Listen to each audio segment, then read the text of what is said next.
சூரிய பகவான் ஏன் சனி பகவானிடமிருந்து விலகியே நிற்கிறார் என்று உங்களுக்கு தெரியுமா? அதன் பின்னணியில் உள்ள கதையை உங்களுடன் பகிர்ந்து கொள்கிறேன். சூரிய பகவானின் மனைவியான சாந்தா தனது கணவரின் கடுமையான வெப்பத்தை தாங்க முடியாததாக கண்டாள்.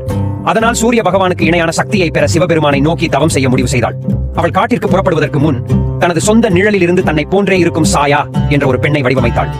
மேலும் சாயாவை அவளுடைய ரகசிய திட்டங்களை வெளிப்படுத்தாமல் தங்கள் குழந்தைகளையும் கணவனையும் பார்த்துக் கொள்ளும்படி கேட்டுக்கொண்டாள்.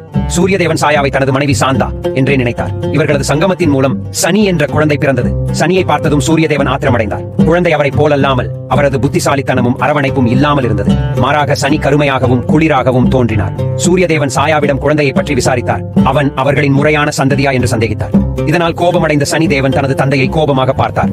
சனி தேவனின் உக்கிரமான பார்வையால் சூரிய பகவான் கருமை நிறத்திற்கு மாறினார். பின்னர் சூரிய பகவான் தனது தவறுக்காக வருந்தினார் மற்றும் சிவபெருமானை வணங்கி தனது உண்மையான வடிவத்தை திரும்ப பெற்றார். அப்போதிருந்து சூரிய பகவான் சனி தேவனிடம் இருந்து விலகியே இருக்கிறார்.